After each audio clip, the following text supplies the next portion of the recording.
Ever wondered how we went from roaming hunter-gatherers to city dwellers glued to our screens? It wasn't some grand plan or a sudden spark of genius. The story of our first cities, the story of Sumer, is a tale of survival, stress, and a massive psychological experiment. Let's dive into how ancient climate change accidentally rewired our brains and gave birth to civilization. Picture this: about 12,000 years ago, the world got hit by a sudden cold snap called the Younger Dryas. The lush landscapes that our ancestors roamed, rich with game and wild plants, started to shrink. For the hunter-gatherers in the Fertile Crescent, this was a catastrophe. Their reliable food sources were disappearing. They faced a stark choice: move on and risk starvation, or stay put and figure something out. They chose to stay. This decision to settle down wasn't a luxury, it was a desperate gamble. They started focusing on the hardy grains that could withstand the changing climate, like wild wheat and barley. This is the dawn of agriculture, but don't imagine idyllic farms. This was backbreaking work for a meager, less nutritious diet. So why do it? Because it was predictable. For the first time, humans weren't just reacting to nature. They were trying to control a tiny piece of it. This shift from hunting to farming fundamentally rewired our psychology. A hunter needs sharp reflexes, explosive energy, and the ability to seize a fleeting opportunity. A farmer needs something entirely different: patience. You can't rush a harvest. You plant a seed and you wait. Weeks turn into months. You have to protect your crops, water them, and trust that your effort today will pay off far in the future. This cultivated a new mental muscle, the ability to delay gratification. It also forced us to think ahead in completely new ways. Farmers had to become amateur scientists and fortune tellers. They had to observe the seasons, track the stars to predict the best time for planting, and understand the soil.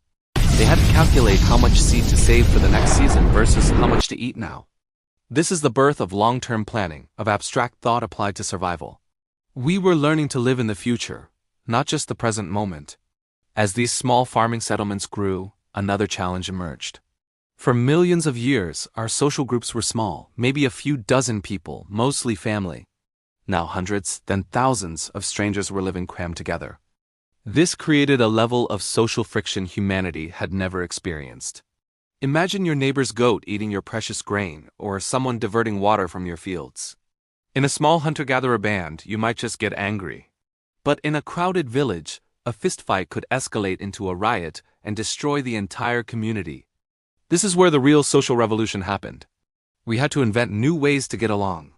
We had to learn to suppress our immediate emotional reactions, our anger, our jealousy, our greed. We had to develop what we now call emotional regulation. Cooperation wasn't just a nice idea. It was a matter of life and death.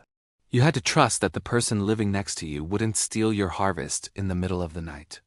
This led to the creation of shared rules, customs, and eventually, laws.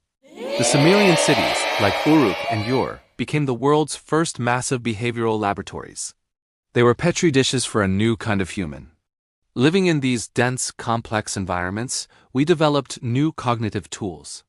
We invented writing, not for poetry, but for accounting, to keep track of who owned what grain and who owed what taxes. We invented mathematics to survey land and build massive irrigation projects. We created organized religion and towering ziggurats to give everyone a shared identity and a reason to cooperate on a grand scale. All the things we associate with civilization: art, architecture, law. Government weren't born from a place of strength and confidence. They were coping mechanisms. They were solutions to the overwhelming stress of living with thousands of other anxious, hungry people. The city was a pressure cooker, and it forged a new human consciousness. We became more patient, more forward-thinking, more cooperative, and also more anxious, more controlled, and more hierarchical. So, when you look at the skylines of our modern cities, remember their fragile origins. Civilization didn't begin because we were brilliant masters of the universe. It began because a group of our ancestors were cornered by climate change and forced to make a desperate choice. They traded the freedom of the wild for the predictable misery of the farm, and in doing so, they stumbled into the future. The Sumerians didn't just build cities of mud brick. They built the psychological foundations of the modern world. Our ability to plan for retirement, to wait in line at the grocery store, to work together on massive projects, it all started there. In the dusty plains of ancient Mesopotamia, when we first chose the city as our home. Have you ever wondered why we have bosses, governments, or kings? Why do we, as a species, seem to almost universally agree to be ruled? It feels like a natural part of life, but it wasn't always this way. For most of human history, we lived in small egalitarian bands. So what changed? To find the answer, we need to travel back in time, over 5,000 years, to the sun-drenched plains of Mesopotamia, to the land of Sumer. This is where our story begins, not just the story of cities and writing, but the story of how we outsourced control and invented authority. Imagine this. You're living in a small, growing village in ancient Sumer. Life is good, but it's also getting complicated. For generations, your ancestors were hunter-gatherers, moving with the seasons, but now you've figured out farming. You're staying in one place, and the population is booming. Suddenly, you're not just feeding your family. You're part of a community of thousands. And with thousands of people come thousands of problems. Who gets the water from the irrigation canal first? What happens when someone's sheep eat their neighbor's barley? How do we store all this grain and make sure everyone gets a fair share, especially if the harvest fails next year? This is where a very human emotion kicks in: anxiety. A collective anxiety about the future, about survival, about fairness. The old ways of everyone just figuring it out amongst themselves weren't working anymore. The sheer logistics of managing a large, settled population were becoming overwhelming. People were arguing, resources were being mismanaged, and the fragile stability of your new urban life was at risk. Out of this chaos and anxiety, a new idea began to take shape. Someone needed to be in charge. Not a bully, not the strongest hunter, but someone who could organize, plan, and make the tough decisions. This wasn't a power grab, not at first. It was a practical solution to a logistical nightmare. The community, desperate for order, began to look for leaders. They were willing to give up a little bit of their personal freedom in exchange for a sense of security and predictability. The first leaders were essentially project managers, the ones who could oversee the building of canals, the allocation of grain, and the resolution of disputes. They were the ultimate problem solvers, and their authority came from their ability to reduce everyone's collective stress. But logistical skill alone isn't enough to hold power for long. What happens when a leader makes a bad call? What happens when a drought hits and their careful planning isn't enough? People start to question their authority. To make leadership stick, to make it more than just a temporary management position, it needed something more powerful, something that spoke not to the practical mind, but to the anxious heart. It needed a story. And this is where religion entered the picture in a powerful new way. The early leaders, or perhaps the priests who allied with them, began to frame authority not as a human invention, but as a divine one. The king wasn't just a clever organizer. He was the chosen representative of the gods on earth. The laws weren't just sensible rules for living together. They were sacred commands from the heavens. Think about the psychological power of this. Your anxiety about the harvest isn't just a practical problem anymore. It's a spiritual one. By obeying the king and the priests, by paying your taxes in the form of grain to the temple, you weren't just contributing to a communal silo. You were making an offering to the gods, ensuring their favor, and securing the cosmic order. This brilliant move transformed leadership from a temporary, fragile contract into a permanent, sacred duty. Questioning the king was no longer just a political disagreement. It was blasphemy. It was questioning the gods themselves. Religion became the ultimate emotional stabilizer for the state, legitimizing the new power structures and making the hierarchy feel natural and divinely ordained. The grand temples, the ziggurats, soaring towards the heavens, were not just places of worship. They were constant, towering physical reminders of where power truly came from, not from the people, but from above.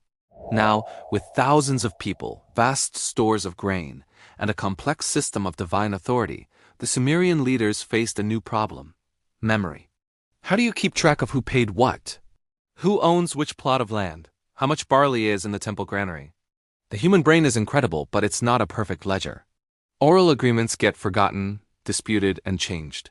For the system of control to work, it needed to be permanent and indisputable. It needed a technology of memory, and so writing was born. It's a bit romantic to think writing began with poetry or epic stories, but the reality is far more pragmatic. The earliest Sumerian cuneiform tablets are not love poems. They are receipts. They are lists of livestock, sacks of grain, and jars of beer. They are records of taxes paid and labor owed. Writing was invented as an instrument of economic control. The temple scribes were the original accountants and auditors. With a stylus and a clay tablet, they could track the flow of wealth with terrifying precision. This new technology radically shifted the balance of power. Before writing, knowledge and history were communal, held in the collective memory of the people through stories and traditions. After writing, information became centralized. It was held by a small, literate elite, the scribes and priests who could read and write the sacred and economic texts.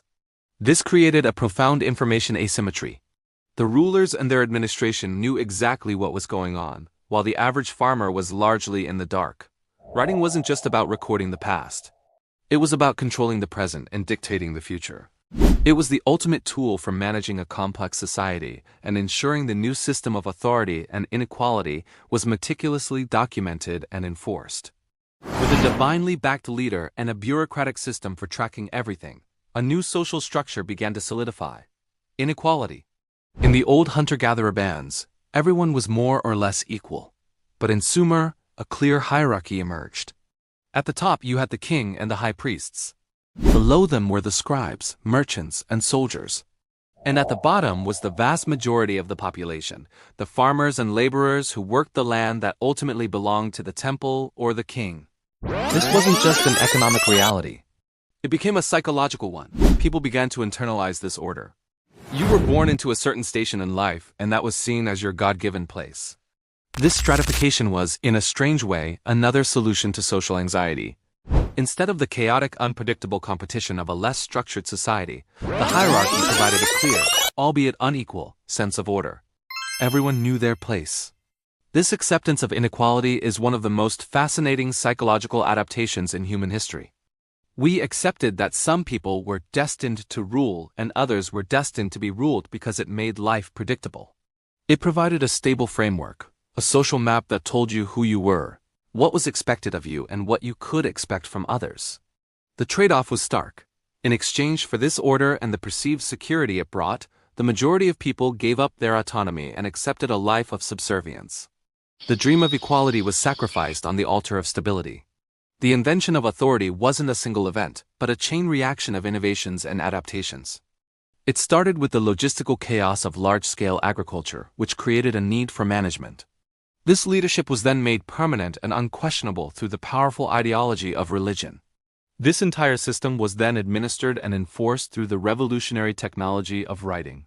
And finally, the resulting inequality was psychologically accepted as the price of order and security. The story of Sumer is, in many ways, our own story. The fundamental bargain they struck is one we still live with today. We trade a degree of personal freedom for the security and benefits of a large, organized society. We pay taxes, we obey laws, we follow leaders, all in the hope that this system will keep us safe, prosperous, and secure.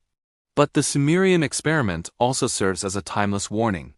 It shows how easily authority, born from a genuine need for order, can become entrenched, unequal, and absolute. It reminds us that the structures of power we often take for granted are not natural laws. They are human inventions, created to solve specific problems at a specific time. Understanding how they were built is the first step toward thinking critically about the authority in our own lives, and questioning whether the trade-offs we've made autonomy for security are still worth the price. Today we're traveling back in time, way back to ancient Sumer, a place of sprawling cities, ziggurats piercing the sky, and a revolutionary invention that would change humanity forever. No, I'm not talking about the wheel, although they invented that too. I'm talking about something that allowed us to download our brains onto an external hard drive. I'm talking about the invention of writing. Before writing, memory was everything. The history of a people, their laws, their stories, their knowledge of the stars and the seasons, it all had to be stored in the minds of elders, priests, and poets. Society's memory was fragile, limited by the lifespan and recall of individuals. Every generation was a potential hard reset. If a wise elder passed away without teaching their successor, entire libraries of knowledge could vanish in an instant. Society was fluid, constantly reforming, its traditions shifting with the sands of time like a dune in the desert. Then, around 3500 BC, in the bustling cities of Uruk and Ur, something incredible happened. A Sumerian accountant, probably tired of trying to remember who owed how many sheep or jars of beer, started pressing a stylus into a wet clay tablet. These first marks weren't poetry. They were practical. They were receipts. But these simple economic records sparked a revolution. For the first time, information could exist outside of a human mind. It could be stored, transported, and most importantly, it could outlive its creator. Memory became physical. It became infrastructure. This seemingly small step had colossal consequences.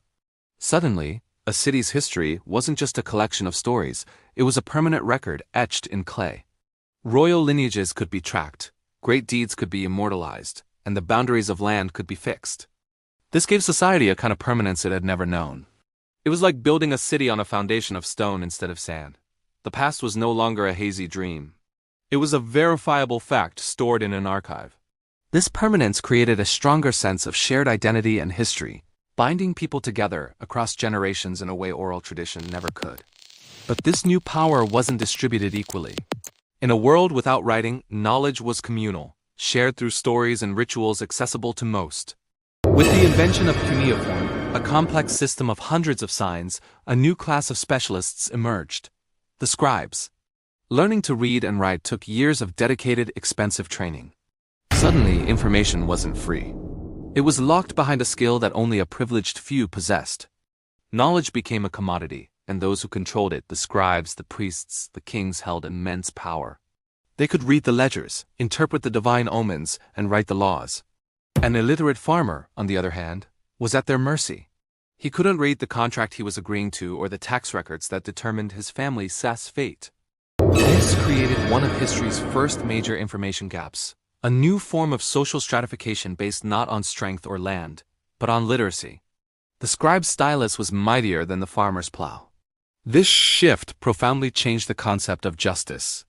In pre-literate societies, law was often personal and emotional. Justice was delivered by a chieftain or a council of elders based on testimony, character, and community consensus. It was flexible, but also subjective and inconsistent. A charismatic speaker might win a case over a truthful but shy one. With writing, law began its slow transformation from an emotional event into an abstract system.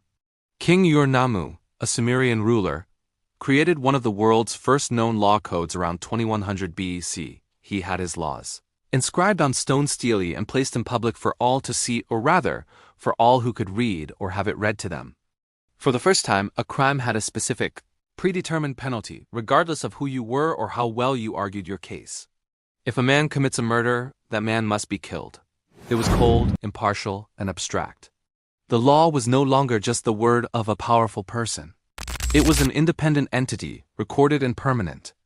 This was the birth of codified law, the idea that justice should be based on a consistent, written standard, a principle that is the very bedrock of our legal systems today. This new reliance on recorded tradition was a double-edged sword. On one hand, it brought incredible stability. Traditions, religious rituals, and building techniques could be passed down with perfect fidelity.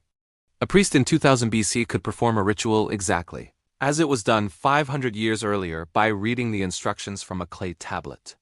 This prevented cultural drift and ensured continuity. Society became less susceptible to the whims of memory or the influence of a single, charismatic leader who might want to reinterpret the past for their own gain. The written word was a powerful anchor, holding culture steady against the tides of change. But that same anchor could also weigh society down. Oral traditions, for all their fragility, are incredibly flexible. They can adapt to new circumstances, incorporate new ideas, and evolve with the community.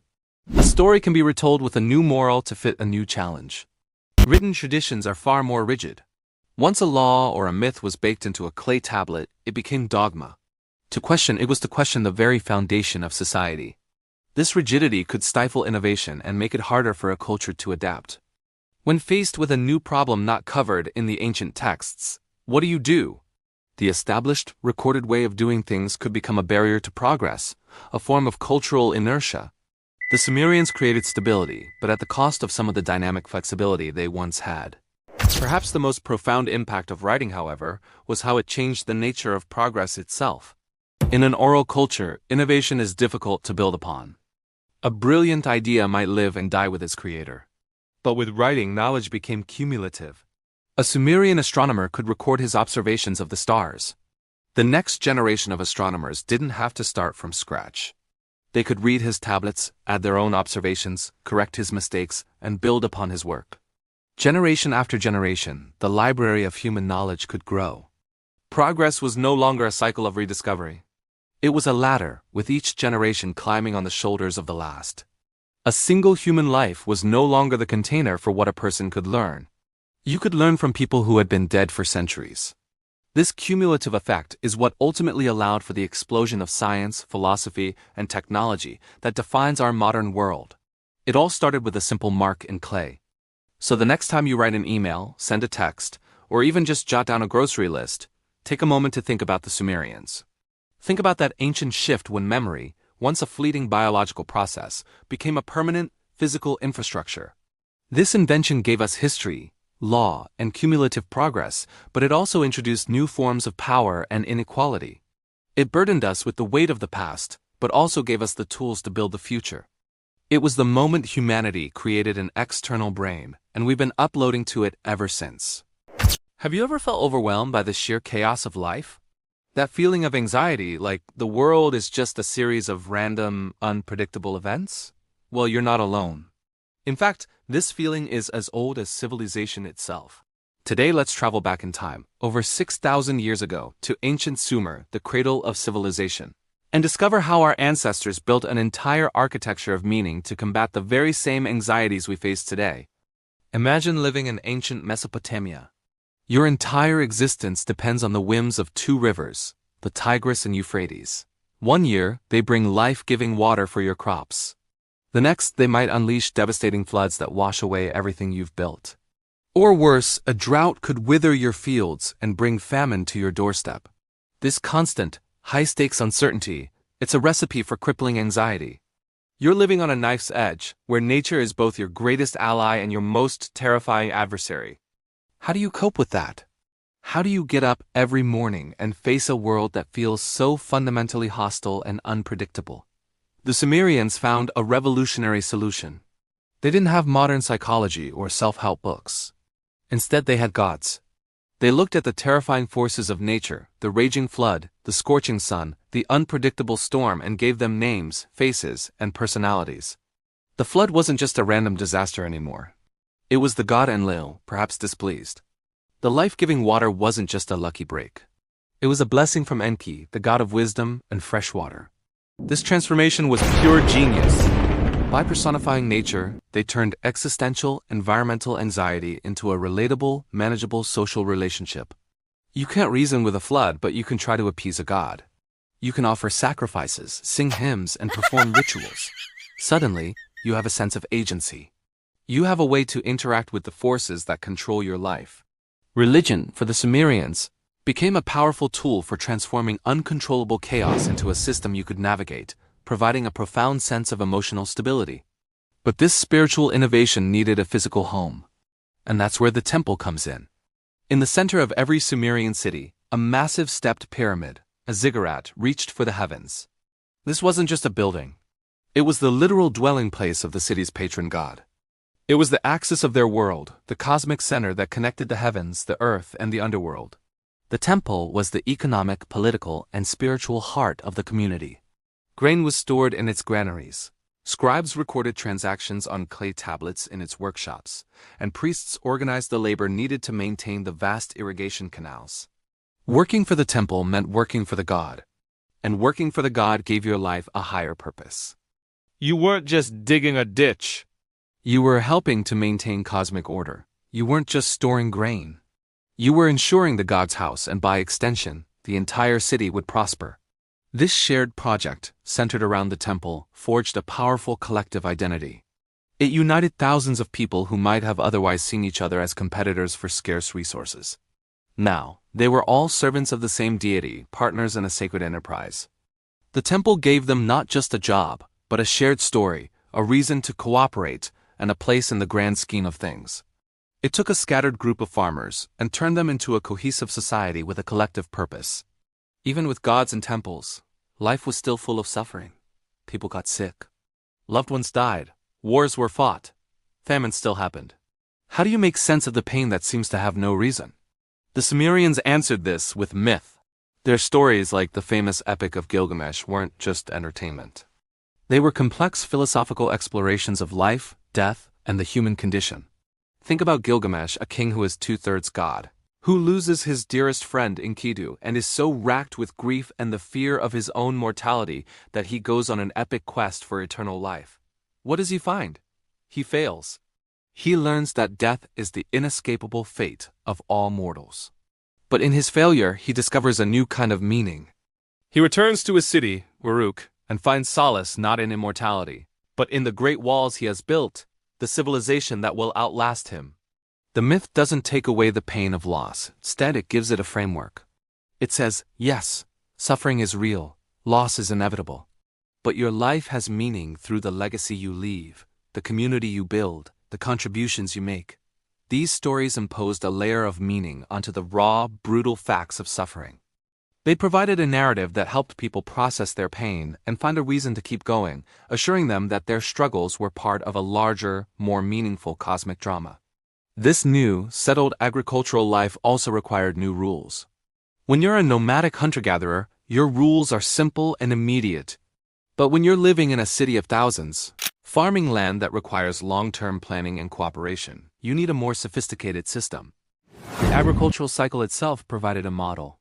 You sow your seeds at the right time, you tend your fields diligently, and months later, you reap a predictable harvest. Action delayed consequence. This pattern of cause and effect became the foundation for Sumerian morality. They applied the logic of the farm to human behavior. If you are honest in your dealings, if you respect your neighbor's property, if you fulfill your duties to the gods and the community, you will reap a harvest of stability and prosperity. But if you cheat, steal, or neglect your duties, you will eventually face negative consequences, divine punishment, social ostracism, or legal trouble. The first law codes in history, like the Code of Ur-Nammu, emerged from this worldview. They weren't just a list of prohibitions. They were an attempt to make the social world as predictable and orderly as the agricultural world. They established a clear connection between actions and their consequences, creating a moral system that mirrored the reliable rhythm of the seasons. This provided a framework for justice and social order, reducing interpersonal conflict and making large-scale society possible. So, what do we have? We have religion to manage anxiety, temples to create community, myths to give meaning to suffering, and laws to structure society. What ties it all together? Creativity. At its core, the entire Sumerian civilization was a monumental act of creative problem-solving. They didn't just passively accept their harsh reality. They actively reshaped it, both physically and psychologically. They invented writing, not for poetry, but to keep track of temple inventory, a practical solution to a logistical problem that ended up changing the world. They invented the wheel, developed complex mathematics, and charted the stars, all in service of making their world more predictable and manageable.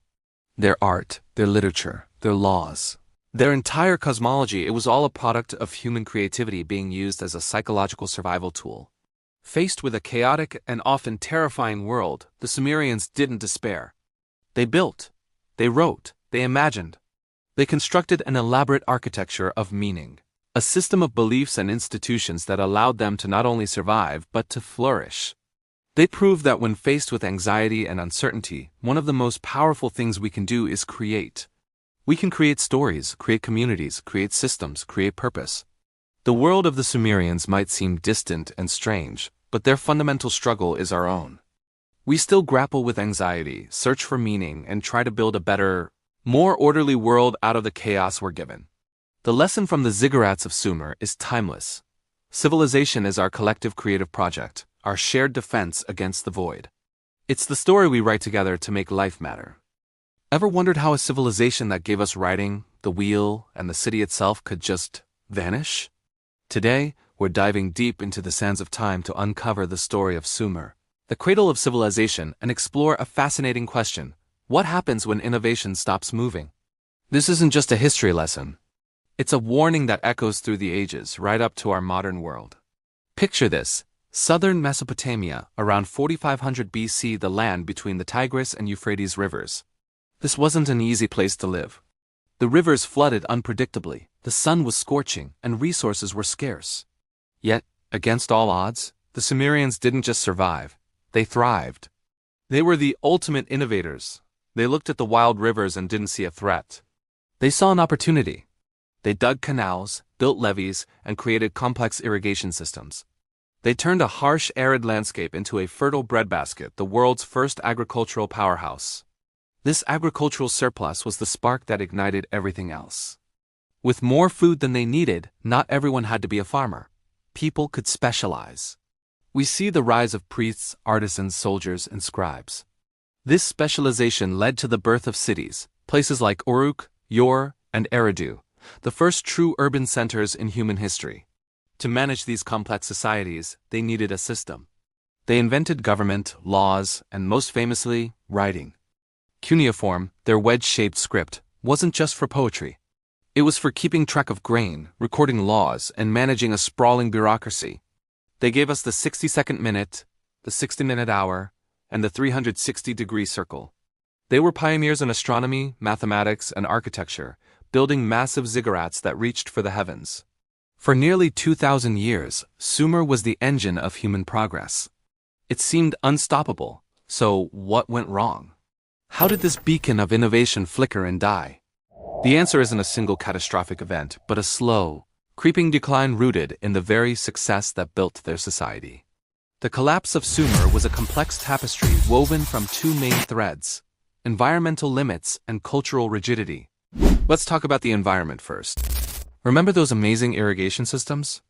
They were a marvel of engineering, but they had a hidden, long-term cost. The water they diverted from the rivers was rich in minerals. As this water evaporated from the fields under the hot Mesopotamian sun, it left behind tiny salt deposits. Year after year, century after century, this process called salinization continued. Slowly, invisibly, the salt content in the soil began to rise. At first, it wasn't a problem. But over time, the fertile land that was the foundation of their entire civilization started to become toxic to the very crops they depended on, especially wheat. Archaeological records show a clear shift. Farmers started planting more barley, which is more salt-tolerant than wheat. But even barley has its limits. Crop yields began to decline. What was once a land of abundance started to struggle to feed its own people. The environmental foundation of Sumer was cracking. This led to food shortages, social unrest, and a weakening of the central authority of the city-states. The very innovation that allowed them to flourish, irrigation, ultimately poisoned their land. It's a classic case of a short-term solution creating a long-term, unsolvable problem. But environmental challenges alone rarely topple a civilization. The other, perhaps more crucial, factor was cultural rigidity. The Sumerians became victims of their own success. Their systems of religion, governance, and social structure had worked so well for so long that they became sacred, unchangeable. The stability they had created over centuries paradoxically reduced their ability to adapt. Think about it. Their society was built around the temple and the palace. The priests and kings held immense power, and that power was justified by tradition. The way things were done was the way the gods ordained them to be. This created an incredibly stable social order, but it also stifled new ideas. When faced with the creeping crisis of salinization and declining harvests, their response wasn't to fundamentally rethink their approach. Instead, they doubled down on what they knew. They prayed harder, performed the old rituals more meticulously, and tried to manage the crisis using the same bureaucratic tools that had worked in the past. Innovation wasn't rewarded. Conformity was. Challenging the established order was not just a political act. It was blasphemy. The memory of their glorious past, of how their ancestors had built this great civilization, became a barrier to progress. Memory without evolution becomes a trap. They were so focused on preserving the golden age of Sumer that they couldn't see the need for a new age with new solutions. They were trying to navigate a storm by staring at a map of a calm sea. This is a critical lesson. Survival, in the long run, doesn't favor the strongest or the most successful. It favors the most flexible. A society that sanctifies its traditions to the point where they become unbreakable is brittle. When the pressure mounts, it doesn't bend. It shatters. The Sumerians had the world's first schools, but they were designed to train scribes to copy old texts, not to foster critical thinking or question established norms. Their genius had become fossilized. Meanwhile, the world around them wasn't standing still. The brilliant innovations of Sumer writing, metallurgy, the wheel, agricultural techniques didn't stay within their borders. These ideas spread. Neighboring peoples, like the Akkadians, the Babylonians, and the Assyrians, learned from the Sumerians. But they weren't bound by the same rigid traditions. They took Sumerian ideas and adapted them, improved upon them, and used them to build their own powerful empires. The student eventually surpassed the master. Around 2000 BC, the final blows came. Weakened by internal strife and environmental collapse, the Sumerian city-states were conquered by invaders. The Sumerian language, once the language of kings and gods, slowly faded away, replaced by Akkadian.